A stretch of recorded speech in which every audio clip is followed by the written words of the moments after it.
গল্প শীতল হাওয়ার ছোঁয়া। অভি ও মায়া কলেজে পরিচিত হয়েছিল। প্রথম দেখায় অভি মায়ার হাসিতে মুগ্ধ হয়েছিল। মায়াও অভির সাদাসিধা ও মিষ্টি স্বভাব দেখে তার প্রতি আকৃষ্ট হয়েছিল। সময়ের সাথে তাদের বন্ধুত্ব গা হতে শুরু করে এবং একদিন তারা বুঝতে পারে যে তারা একে অপরকে ভালোবাসে। একদিন অভি মায়াকে তার প্রিয় কফি শপে নিয়ে যায়। সেদিন ছিল মায়ের জন্মদিন এবং অভি তাকে একটি বিশেষ সারপ্রাইজ দিতে চেয়েছিল।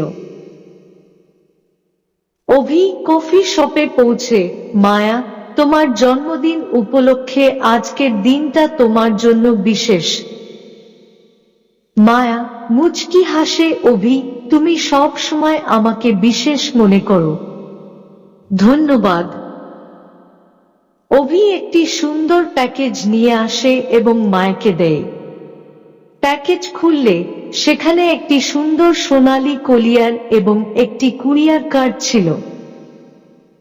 মায়া, এটি খুব সুন্দর, তবে এই কুরিয়ার কার্ডের মধ্যে কি আছে?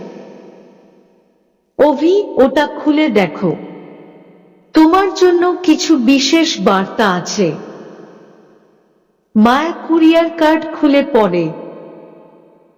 প্রিয় মায়া, আমার জীবনে তুমি আসার পর থেকে সবকিছু পরিবর্তন হয়েছে।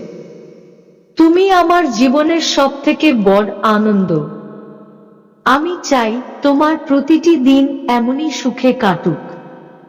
তোমার হাসি, তোমার ভালোবাসা, সবকিছুই আমাকে জীবনের প্রতি আকৃষ্ট করে। আমি তোমাকে সবকিছু দিয়ে ভালোবাসি। মায়া আবেগাপ্লুত হয়ে পড়ে এবং অভির দিকে তাকিয়ে থাকে। অভি তার হাত ধরতে যায়। মায়া, অভি, তুমি জানো আমি তোমাকে কতটা ভালোবাসি। অভি, আমি জানি মায়া, তোমার সঙ্গে জীবন কাটাতে পারা এটা আমার স্বপ্ন। এরপর তারা হাতে হাত ধরে কফি শপের কাছের পার্কে চলে যায়। পার্কের সুন্দর পরিবেশ ও রাতের আকাশ তাদের মুহূর্তগুলোকে আরো বিশেষ করে তোলে। মায়া, এত সুন্দর রাত, তুমি জানো আমি তোমার সঙ্গে এই মুহূর্তগুলো শেয়ার করতে চাই। অভি, মায়া, আমি বিশ্বাস করি আমাদের ভবিষ্যৎ আরো সুন্দর হবে। আমরা একে অপরকে সব সময় পাশে পাব। অভি মায়াকে একটি ছোট্ট পিকনিকের ব্যবস্থা করে।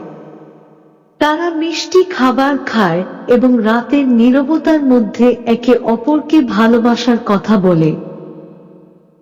মায়া, তুমি আমার জীবনের সবচেয়ে বড় উপহার। অভি, তুমি আমার জীবনের সবকিছু। রাতের শেষে অভি মায়াকে একটি চুম্বন করে। তারা একে অপরকে জড়িয়ে ধরে এবং মায়ের চোখে জল দেখে অভি তাকে আরো শক্তিশালী করে তোলার প্রতিজ্ঞা করে।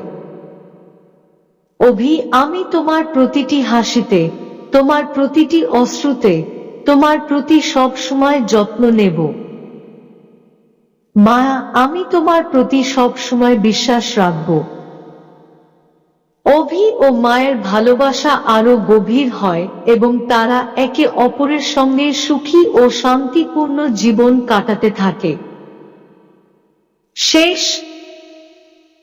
এই গল্পটি ভালোবাসার অমূল্য মুহূর্তগুলো ও একে অপরকে বিশেষভাবে দেখার গুরুত্ব তুলে ধরে। আশা করি এটি আপনার জন্য প্রেরণাদায়ক ও উপভোগ্য হবে।